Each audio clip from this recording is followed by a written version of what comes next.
Hi, I'm Angelina Jolie Pitt, Academy Award winner, one half of Brangelina, and the only person with a more questionable attitude to kidnapping African children than Joseph Kony. #Jolie2012. I was born Angelina Voigt on the 4th of June 1975 in Los Angeles. Jolie is actually my middle name. My dad is the actor Jon Voight. You might remember him from the movies Deliverance and Mission Impossible, but probably best for his shocking Spanish accent in Anaconda. Look out for the snake! My mother was the actress and producer Marceline Bertrand, and I have one older brother, James. You probably know him best from that time we started sucking face at the Oscars in 2000. What can I say? Family comes first. Even by Hollywood standards, we were pretty dysfunctional, though. My parents divorced when I was just 1, and I was a unique sort of child. At first, I thought I wanted to be an actor like my father.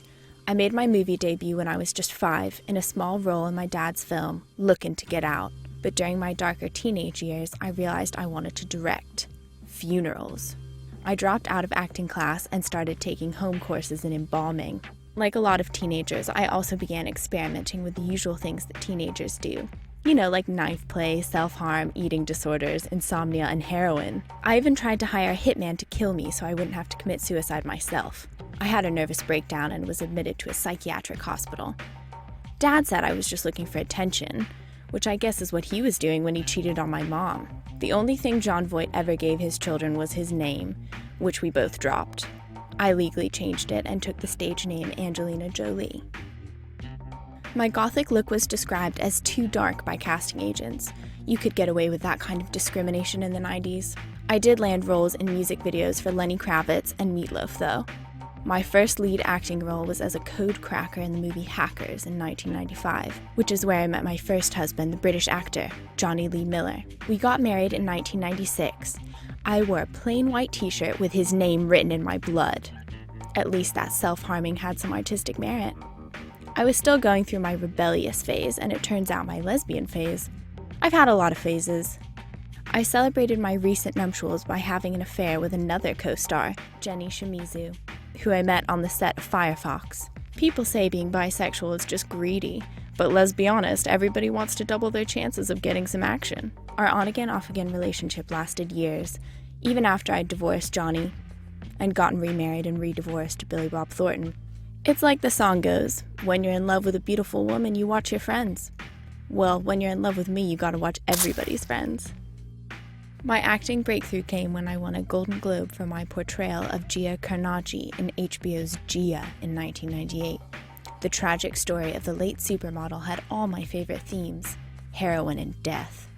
Then I won the Academy Award for Best Supporting Actress for my part in Girl. Interrupted! Stop doing that. It wasn't funny in 1999, and it's not funny now. Nobody plays a sociopathic mental patient better than me. But it meant getting typecast. In the late 90s, I was getting offered parts as the screwed-up pretty young 20-something with mental illness, at the same rate Hugh Grant was getting offered the floppy-haired British love interest in bad rom-coms. But crumbs, I love you. My life changed forever in the early 2000s. I adopted my first son Maddox from Cambodia, and I was cast in the movie franchise Lara Croft. I was an aristocratic adventurer who traveled the world taking whatever she wanted. And I played Lara Croft. It was such a success it inspired 2 sequels, My Daughter Sahara from Ethiopia and Lara Croft, The Cradle of Life. The Hollywood tabloids had a field day. Angelina robbing the Cradle of Life? Come on. Angelina Jolie Womb Raider would have been much funnier. Amateurs. In 2005, I starred in the romantic comedy thriller Mr. and Mrs. Smith, opposite Brad Pitt. It was a story about a husband and wife trapped in a boring marriage who desperately needed a change. I played the Jennifer Aniston role. Although Brad was married at the time, like all of my other relationships, we fell in love on set.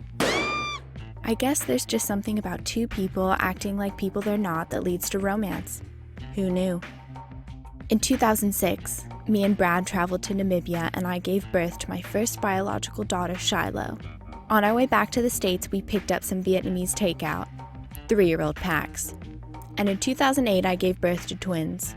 After a short break, I returned to the big screen with the box office smashes Salt and Maleficent. I became one of the highest earning actresses in Hollywood, and I even made the move behind the camera into directing with my movie Unbroken. Now I'm directing and acting with Brad in our new movie By the Sea. I've won 3 Golden Globes, 1 Oscar, and been voted the sexiest woman alive by FHM and Esquire magazines. But the thing I'm most proud of is my humanitarian work. Me and Brad are doing pretty well for ourselves, but even we couldn't afford to build a house big enough to adopt every poor child in the world.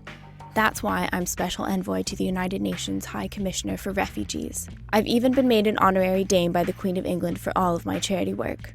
Yet I'll always be remembered for the tourist. That was my Draw My Life. Thanks for watching. Don't forget to subscribe, or I'll come around and adopt all of your children.